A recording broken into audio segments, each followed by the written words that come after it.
Do not forget my stories, Senua. I am with you still.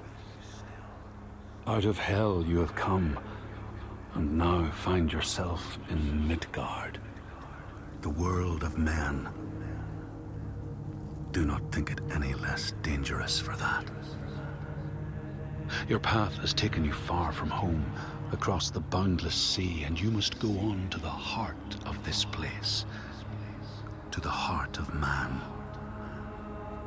You have seen how the Northmen journey out to conquer, and this is one of their lands, as icy dark as Niflheim, yet as fiery as Muspel. It has not long been claimed, and they try still to tame it.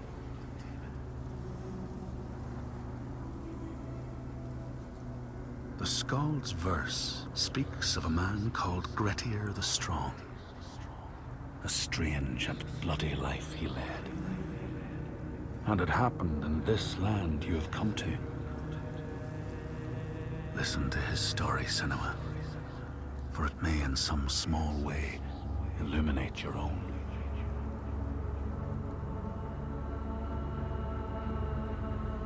The Skalds say that in Grettir's time, a nearby farm was plagued by hauntings. A shepherd called Glamour was killed by some evil force, found dead in the snow, bloated and black.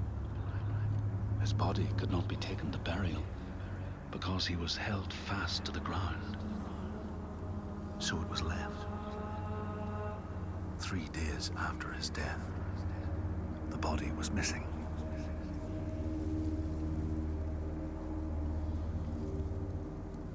The Skalds tell how the revenant Glamour roamed the settlements, terrifying all those who lived there. Each one he killed, in turn, rose to walk beside him.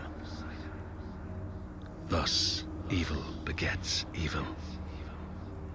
But the man Grettir was proud and overbearing, and thought the Droiger no match for his strength.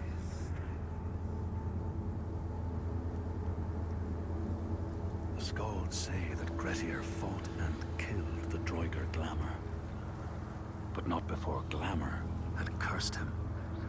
His strength would be turned against him, his deeds bring death and exile, and he would be always before Grettir's eyes, making him afraid to be alone. He saw all sorts of phantoms wherever he looked, and thus people who see things that aren't there are said to have Glamour's eyes.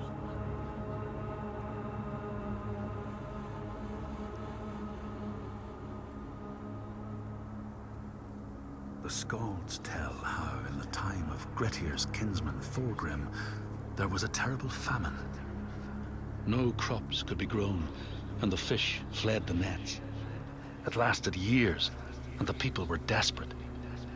There was no respite even in spring, since terrible gales from the north would rise up and set in for weeks. This is a cold and unforgiving land, Senua.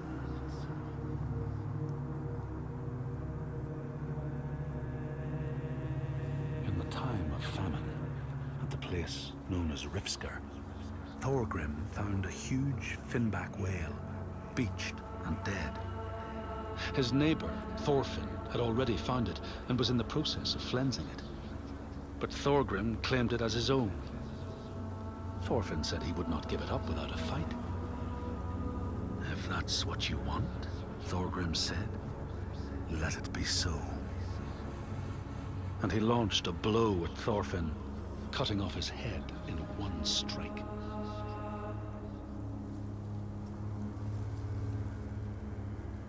The Skalds say that the neighbors fought, armed only with the knives and axes they had brought to cut up the whale, even picking out the whale ribs to beat down their enemies. Thorgrim's men had loaded their boats with whale meat, but as they went to leave, one of their opponents struck Thorgrim's brother a fatal blow. And this is how hunger fates desperate men to come to blows, striking out against one another to survive.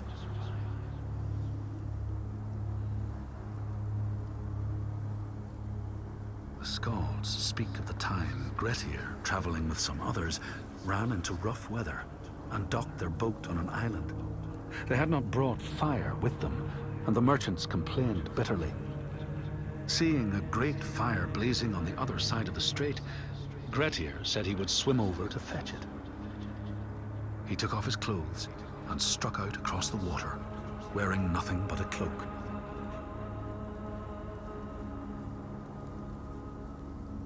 When Grettir came to the farm where the fire was burning, all was peaceful.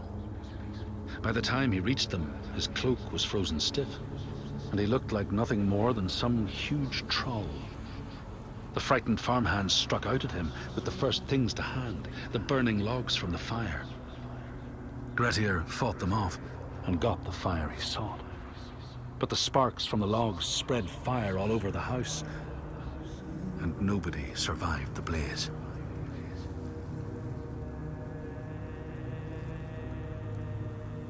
The Skalds say that Grettir swam back across the strait, keeping the fire safe from the water. His friends applauded Grettir's bravery, but when word spread about the massacre at the farm, people took against Grettir. Nobody wanted anything to do with him, and when the news reached the Althing in the summer, Grettir was pronounced an outlaw. All doors would hence be shut to him.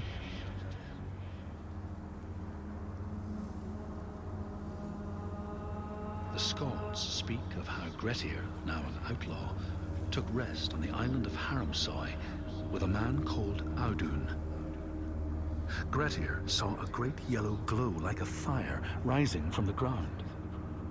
Audun told him it was coming from the burial mound of Kar the Old, who ever since he died had haunted the island, and warned him to stay away.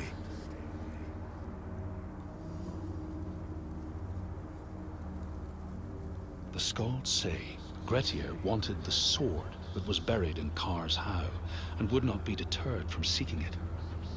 He broke the mound open and started digging until he reached the timber props. By this time it was night.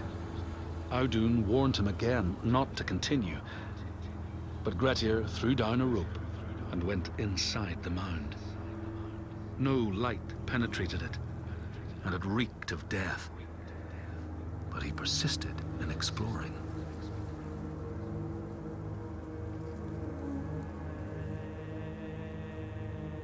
Grettir found the sword he was seeking, Kar's loom, buried in the grave mound.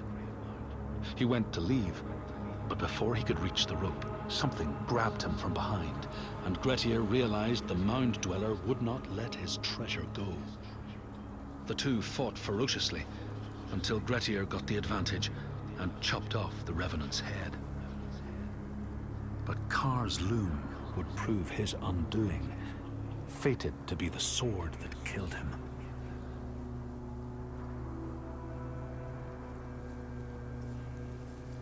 The Skald's verse tells how Grettir made many enemies with his proud and overbearing nature.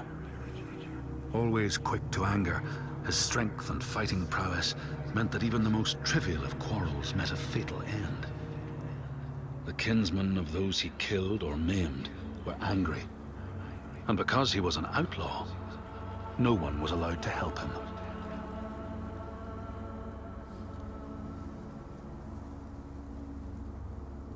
The outlaw Grettir fled to the island of Drangi.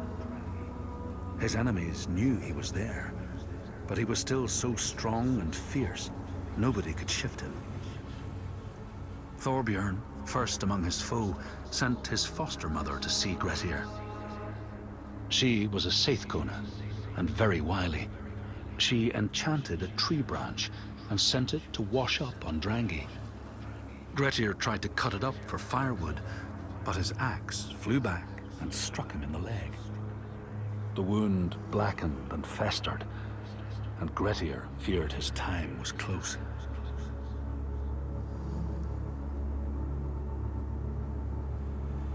The Skalds say Grettir, wounded by Seidr, was now so weak it was possible for his enemies to defeat him.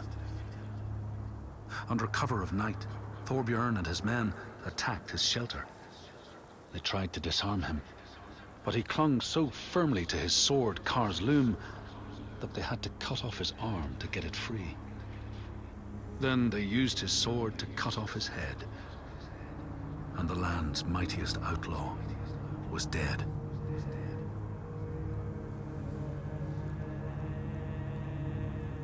As the Droiger glamour had predicted, all Grettir's brave and fine deeds brought him misery. So fate makes prisoners of us all. But it was Grettir's nature that made him fight the Droiger, and Grettir's nature that led to blood feud and exile. So what is truly our prison, Senua? Is our path ordained, and we powerless to change it? Or do we blame uncertain powers for what we ourselves ordain?